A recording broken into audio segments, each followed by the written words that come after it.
MLC qui se tiendra le 30 septembre 2023. Le secrétaire général de ces partis politiques, cher à Jean-Pierre Bemba Gombo, Fidèle Babalawandou, a tenu une séance de travail avec certains cadres du parti où il a procédé à la répartition de commissions pour la réussite de ces grands événements. Le reportage est de Nancy Ileka et Georges Libengue. Après la tenue de la réunion du comité exécutif du mouvement de libération du Congo, qui a tablé entre autres sur le congrès du MLC, son secrétaire général Fidèle Babala a eu une autre réunion ce lundi avec certains cadres et hauts cadres de ce parti politique dans le cadre des préparatifs de ce grand événement. Il a été question pour lui de procéder à la répartition des 8 groupes thématiques de réflexion constitués sous forme de groupes de travail pour la réussite totale de ce grand événement. Il s'agit de la commission politique, administrative et juridique, celle de la défense et sécurité, la commission environnement et développement durable, éducation, enseignement, santé et sociale, nouvelles technologies de l'information et de la communication, économie et finances, transport et infrastructure, ainsi que comité d'organisation du congrès. Comme l'explique Valentin Guérengo, président interfédéral du MLC Ville de Kinshasa et membre de la commission comité d'organisation. Nous sommes retrouvés aujourd'hui, comme recommandé par le bureau politique qui a habilité le comité national pour travailler sur le 25e anniversaire du parti et le 4e congrès au conseil des représentants.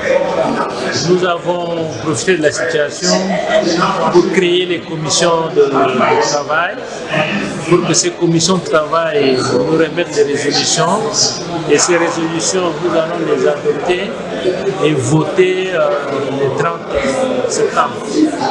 Nous avons donc déroulé ce qu'il y a comme programme de notre congrès du 30 septembre. Donc c'est le travail aujourd'hui. Nous avons éclaté les travaux en commission. Nous recevrons les retours.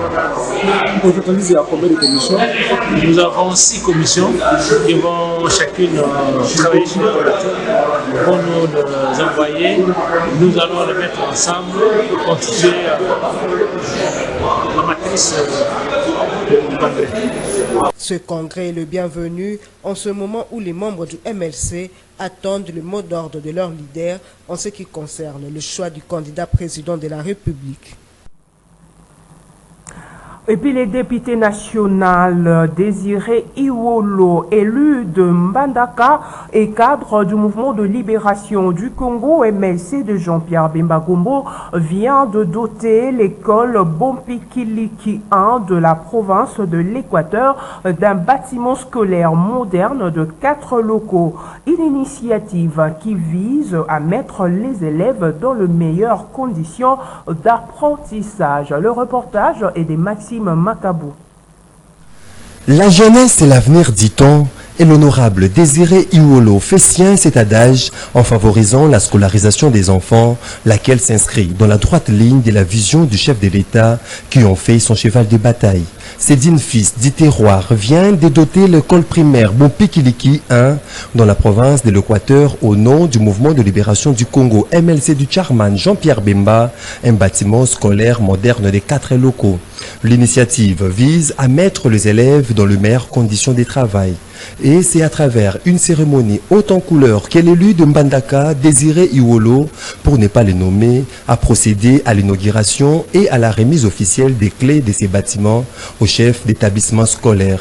Et c'est à la grande satisfaction des autorités politico-administratives, notables, corps religieux et acteurs de la société civile. C'est Taylor Ngandi, vice-gouverneur et gouverneur intérimaire, qui a coupé les ribbons symboliques. Très fasciné par ce geste de bon sens qui restera gravé dans la mémoire de toute la communauté, Wola Londe Marie-Thérèse, directrice de la dite école, d'exprimer sa joie. La compagnie des filles de la charité, installée au Congo depuis des décennies, et principalement en Mbandaka, dans la province de l'Équateur, s'est assigné le devoir de payer les écoles primaires pour la promotion des filles, autrefois négligées, minimisées par nos cultures, que le manque de la fille n'avait pas droit aux études et qu'elle était créée pour le mariage.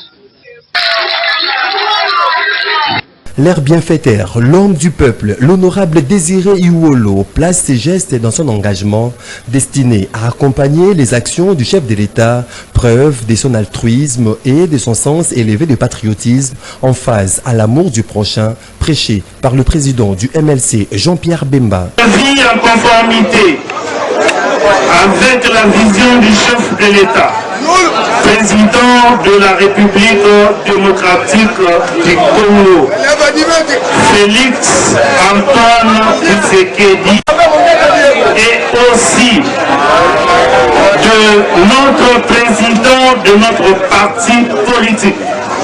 Il s'agit de Jean-Pierre Bemba Kombo. Il ne cesse de nous scier les peuples en nous disant il faut aimer notre pays, il faut aimer notre province, il faut aimer nos enfants. Et c'est par de scénettes et récitals de poèmes par les élèves que s'est clôturée dans une ambiance conviviale cette activité.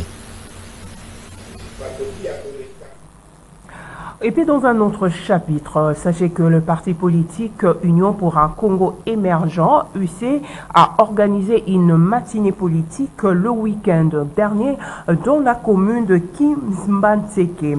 Son secrétaire général, Simon Siasia, a saisi la balle au bon pour inviter sa base de participer massivement aux élections de décembre 2023 en vue d'accorder un second mandat au chef de l'État, Félix Antoine Tshisekedi Tshilombo.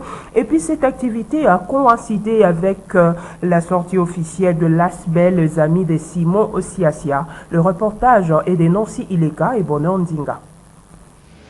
Mais na tekisi biso poto ya toka bola mwa masolo ko esengeli pona ko ezo concerner commune na biso ya Kimbantseke pe district na somo bibaya chapa.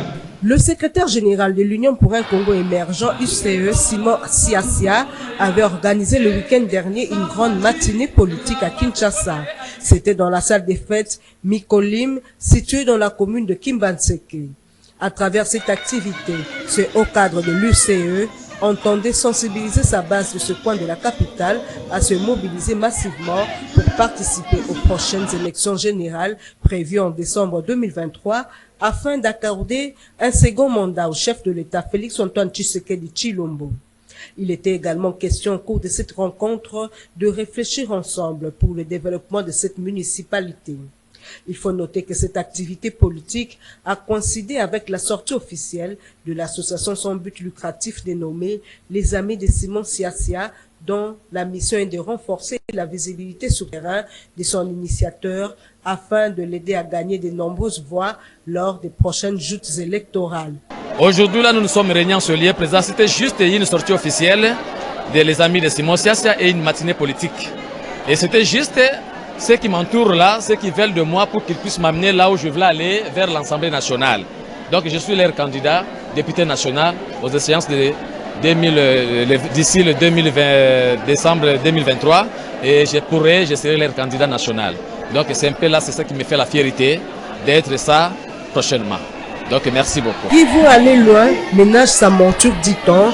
Comme on le voit, l'Union pour un Congo émergent et son secrétaire général, Simon Siasia, sont d'ores et déjà en ordre des batailles pour les prochaines compétitions électorales.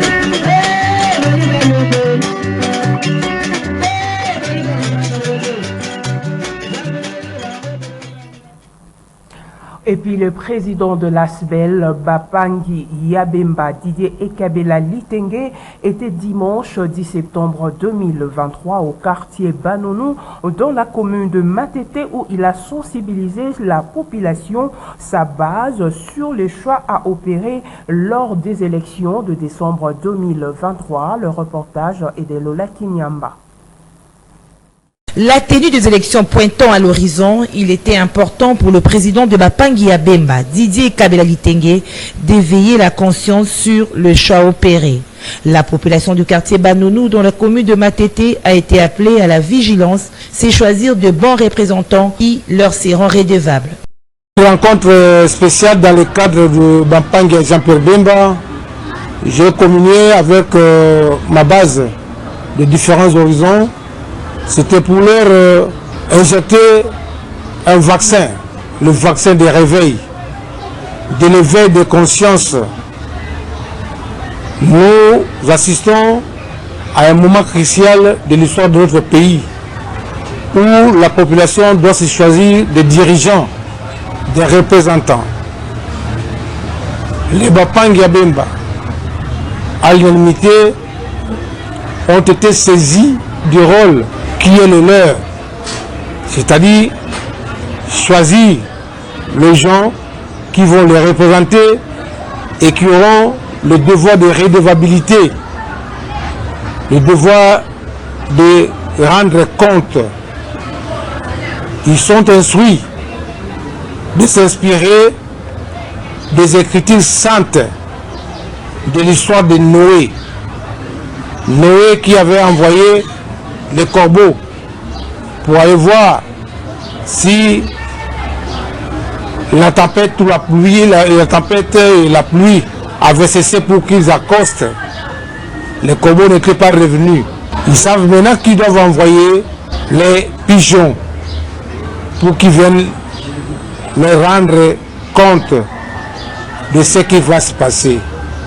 La classe politique doit être renouvelée pour que les institutions de notre pays marchent.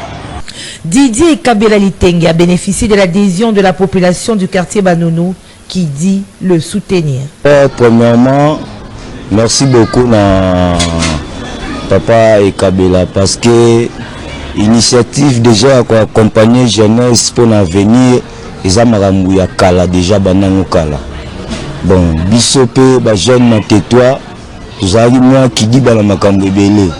Mais cette fois-ci tu décides siko toi accompagner mutu o azana na souci ya avenir ya jeunesse, mutu azana na souci ya émergence ya jeunesse, toi accompagner plutôt à comme ma place wana liboso kuna place batu baza pour na ko défendre l'avenir ya jeunesse parce que lobby ezande biso ba jeune.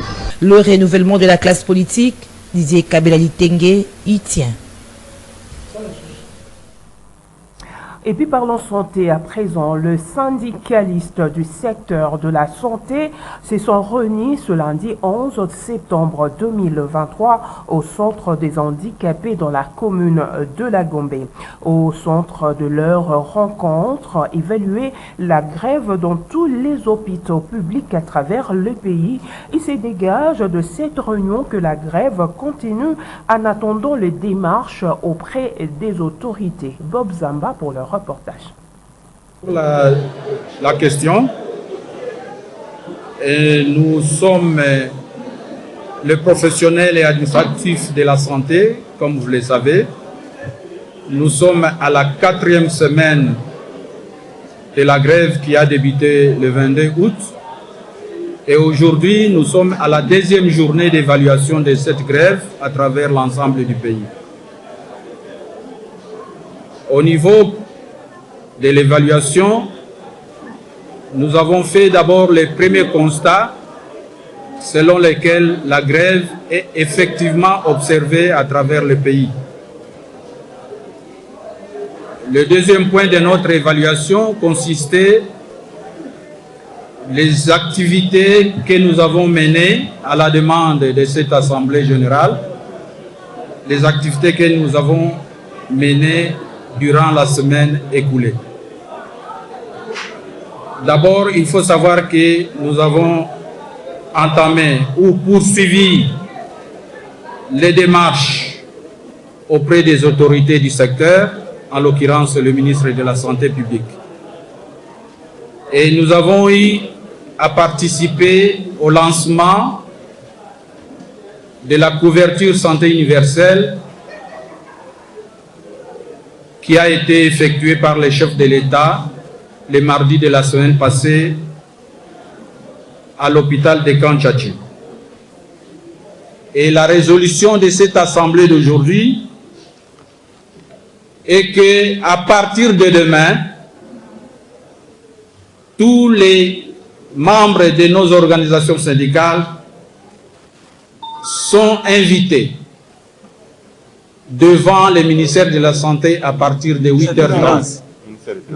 Je m'excuse, à partir, il faut corriger, à partir du ministère des Finances, à partir de 8h30 demain mardi 12 septembre 2023. C'est après cette concertation et cette bonne volonté, c'est à cette occasion-là que le banc syndical attendra de la bouche du ministre des Finances la réponse qui sera encore partagée au niveau des syndicalistes que nous sommes ici présents.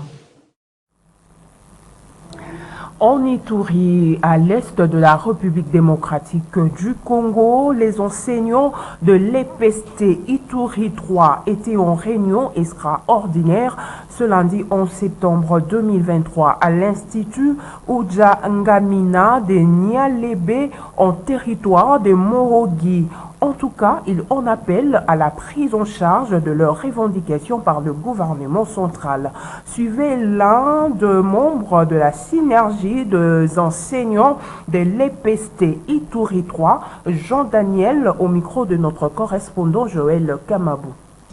Nous, enseignants de l'EPST Ituri 3, réunis en synergie syndicale pour la 4e fois en Assemblée Générale Extraordinaire Consultative de l'arrêt ou maintien de la grève ce dimanche 10 septembre en cours, suite à la demande des autorités émise le vendredi 8 septembre 2023 à la réunion des comités élargis de la province éducationnelle de l'EPST Ituri 3, qui a été présidée conjointement par l'administrateur militaire du territoire de Mahagi et le directeur provincial de l'EPST Ituri 3 dans la période du territoire. L'Assemblée ayant constaté l'étourderie notoire à la lettre de revendication du 26 juillet 2023 à la déclaration du 25 août 2023 ainsi qu'au lancement officiel de la grève du 3 septembre 2023. Comme la grève reste la dernière étape dans les actions syndicales, confère Syndicats et droits humains, page 31, l'Assemblée a décidé la radicalisation, c'est-à-dire la grève continue, jusqu'à obtenir une réponse favorable par le gouvernement central. Ainsi fait à Mahagi pour la synergie des syndicats.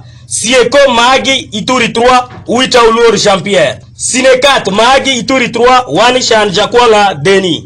Sinep Mahagi Ituri 3, Pirot Ukelo Serge. Mongo Jakizauchambiou Daniel, secrétaire, rapporteur ou porte-parole.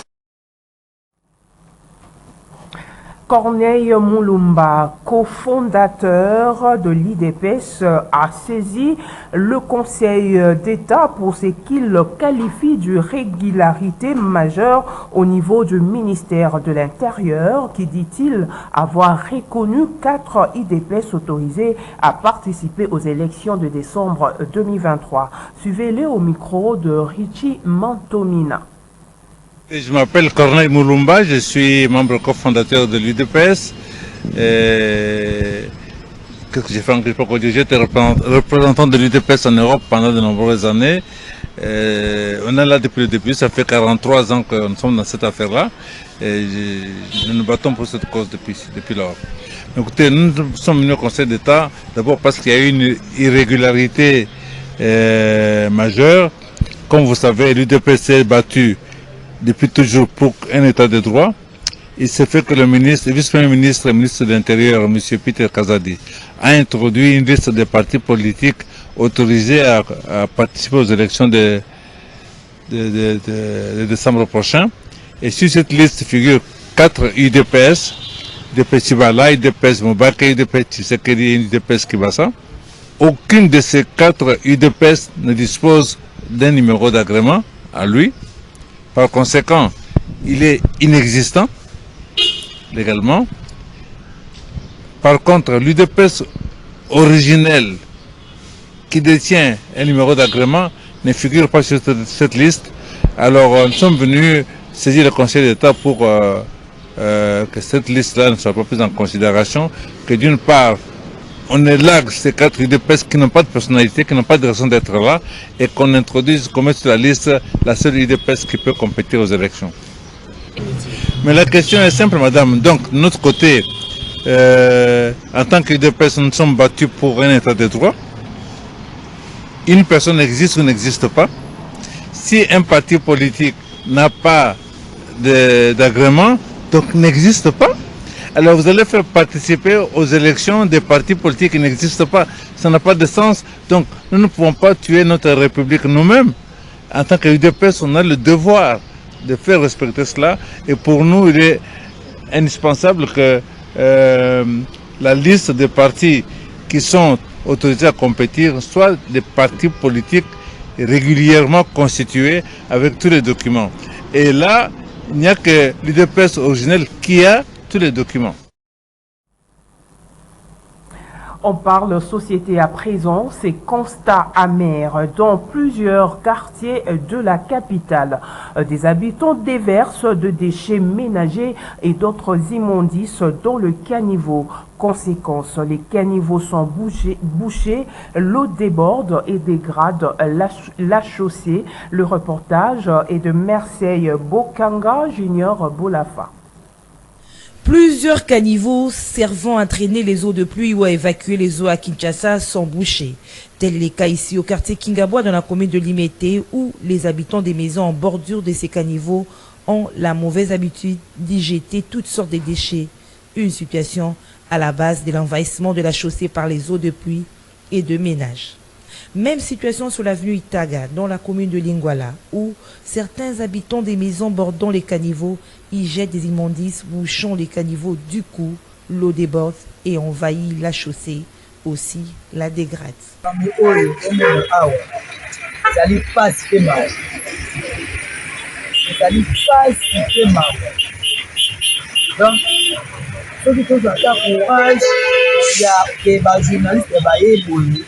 Potoloba ko ba tomola ti la sango so to tiki potoloba te banani ba kwa kolobela biso esa biso moto la d'accord peut-être na nzela ya ba journaliste ne bango ba oya bo peut-être ba polo ka biso so na ndimi ke o esa prince donc la principale ya mutu nyonso ba tous les couches ba police awa ba ole nyonso tu oyo kozanga motema mawa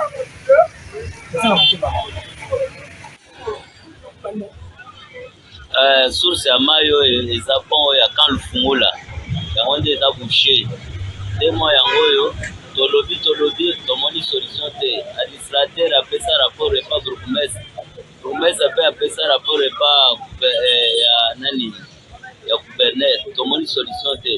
Onde tozosenga epa mokonzi ya mboka ye moko aya kotala place oyo onzela oyo banome yango kombo ke ekomi Etienne Tshisekedi aya kotala nzela oyo soki bato mosusu bazosunga ye te eza bien te.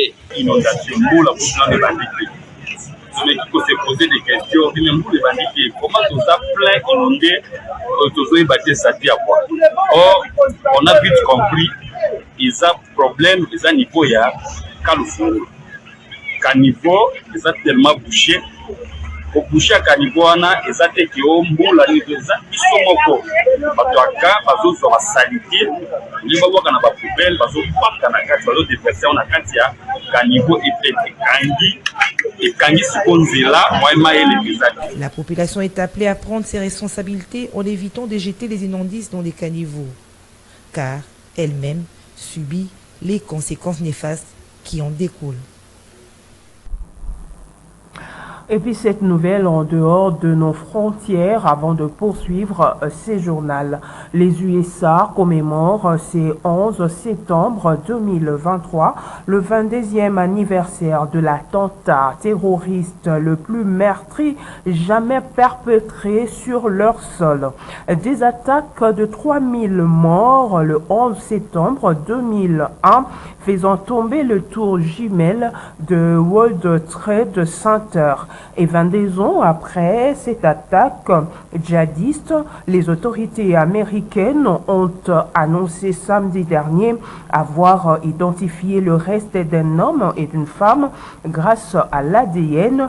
Leurs identités n'ont pas été révélées à la demande de famille, ce qui porte à 1649 le nombre de personnes dont le reste ont été identifiées. Parlons sport. À présent, les Léopards de la République démocratique du Congo se sont qualifiés pour la Coupe d'Afrique des Nations Côte d'Ivoire 2023 après avoir battu au stade de Martyr les crocodiles du Nil du Soudan le samedi 9 septembre 2023 lors de la dernière journée des éliminatoires. Une victoire saluée par les Quinois interrogés cet après-midi par Eugénie Radjabou. Suivez. Je suis joyeux de voir que nous sommes qualifiés. Si vous vous rappelez bien, on avait commencé avec 2 défaites. Une défaite, on a pris une défaite ici au stade de Martyr avec une équipe qui ne pouvait même pas nous battre vu qu'ils étaient en insuffisance du point de vue joueur. Ils n'étaient pas aussi bien préparés, l'équipe de Gabon. Et après l'équipe de Gabon, on a pris encore une défaite.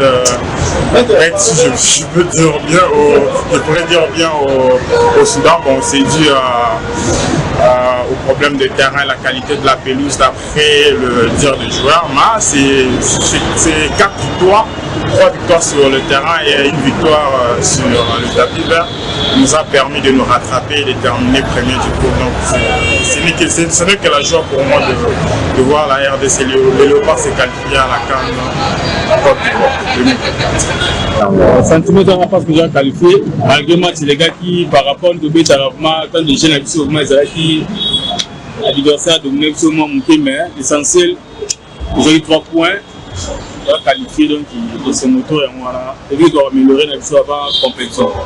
La chance de ça va moi, battre les musiques, il va y aller sur le trophée. Autre cas, niveau équipe nationale, ça va faire comme dans la carte de finale. Le dernier essai là. Côté de la carte de finale, là, il va au combat final. Il y a le leçon, madame Sali Amano.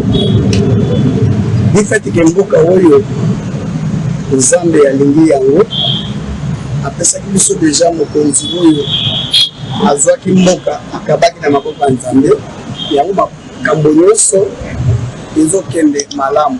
Oza satisfait na ndembo euti kobetama na stade Martyr na Léopard.